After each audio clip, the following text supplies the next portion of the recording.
My name is Lori H. Schwartz. I'm the Senior Vice President of the Interpublic Emerging Media Lab. We're a marketing center for innovation for Interpublic agencies and clients. We help brands and content owners and technology companies understand the opportunities in the emerging media marketplace, and we do a lot of consumer insight and research to help understand how consumers are being influenced by all these new platforms.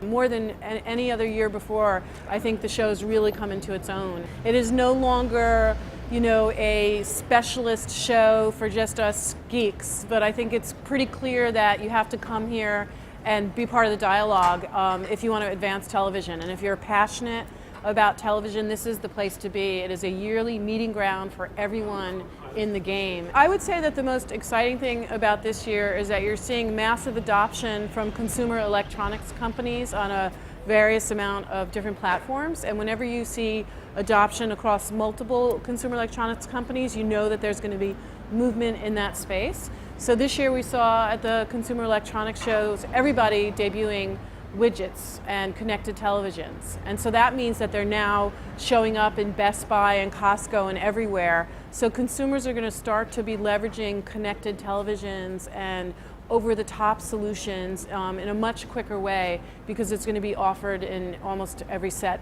being sold now. And that's exciting from our perspective, because all of a sudden that opens the door for content owners and marketers to play in that space, because there'll be major adoption of that platform. The ecosystem right now in terms of who owns the pipe is still very complex.